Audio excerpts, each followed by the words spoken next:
Alright, hello there. Today we are going to be working on multiplying and dividing fractions. Alright, I have stepped away from the Glencoe book for a little while.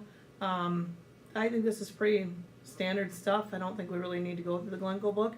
So put that aside for a little bit, and hopefully this sheet is uploaded on a Schoology for you. Otherwise, you know what, just grab a piece of paper, write it down.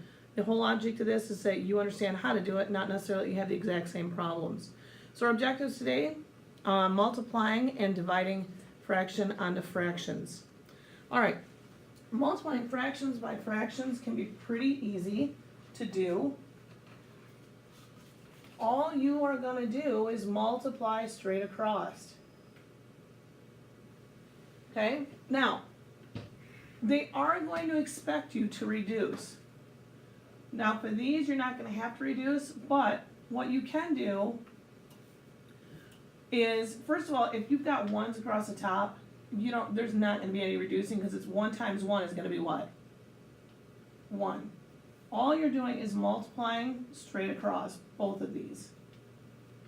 So instead of going across and multiplying, except instead of going diagonally, we're going straight across.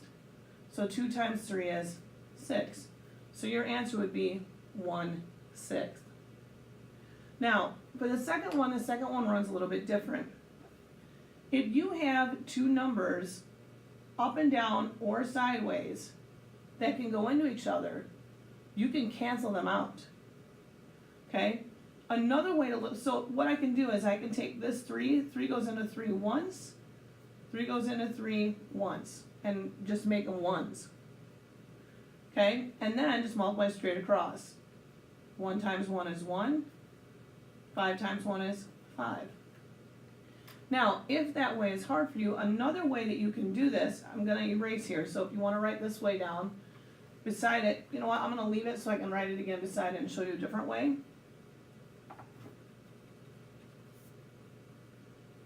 So I'm going to write the exact same problem. Okay? And then what I'm going to do is I'm going to write what the factors of each number would be. Now remember, factors from a long time ago, those are things that you multiply to get that number. So for this one, it'd be 3 times 1. This little dot is a multiplication symbol. And this would be just 1 times 1. This would be 5 times 1 and 3 times 1. Then over here, I'm going to write those factors. 3 times 1 times 1 times 1. 3 times 1 times 1 times 1. And then down here, 5 times 1 times 3 times 1. Then all you're going to do is cancel out everything that's the same. A 1 takes out a 1. A 3 takes out a 3. A 1 takes out a 1. And what do I have left? 1 times nothing is just going to be 1. 1 times 1. 5 times nothing is 5. You end up with the same exact answer. Someone showed me this method, and I kind of like it better because if you do it this way, you don't have to reduce your fraction. It's already done for you, which is really kind of nice. So I think I'm going to be doing this method because I just like the way it's set up, and to me it's a little bit easier. So let's try this one right here. We've got 8. What could we multiply to get 8? And I want you to think of 2s or 3s only. So if we did 2 times 2 would be 4, right? And then 4 times 2 would be 8. So 2 times 2 times 2. And then obviously 1 is just 1 times 1. And then down below we would have 2 times 5. 5 is a prime number, so that's a terrible looking 5. 5 is a prime number, so we're going to use 5 because I don't have to reduce it. And that's all I can do there. And then 2 is 2 times 1, right? So now over here I'm going to write all these numbers. I've got 2 times 2 times 2 times 1 times 1. Down here I've got 2 times 5 times 2 times 1.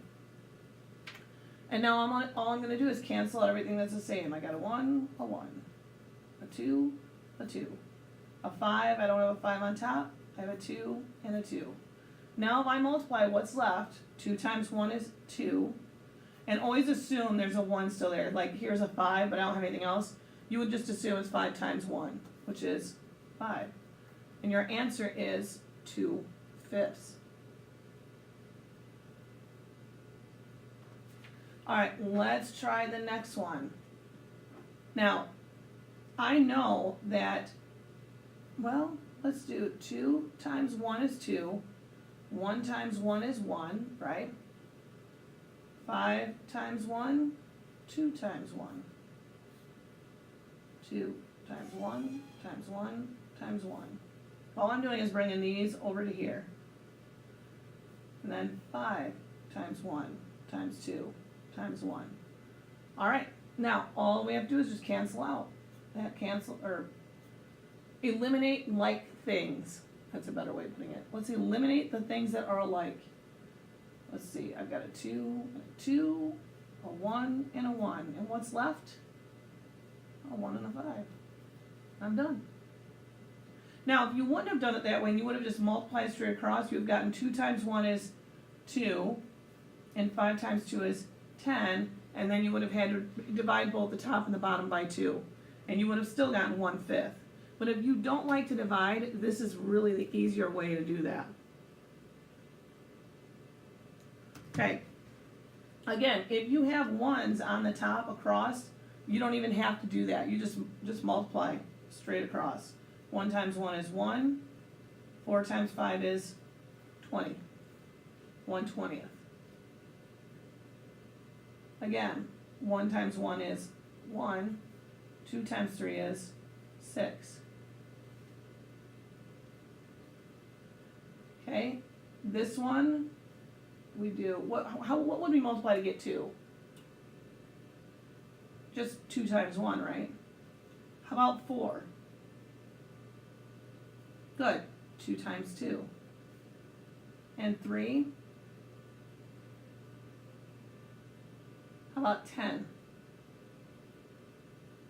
2 times, yes, 5. So over here I'm just going to write these out.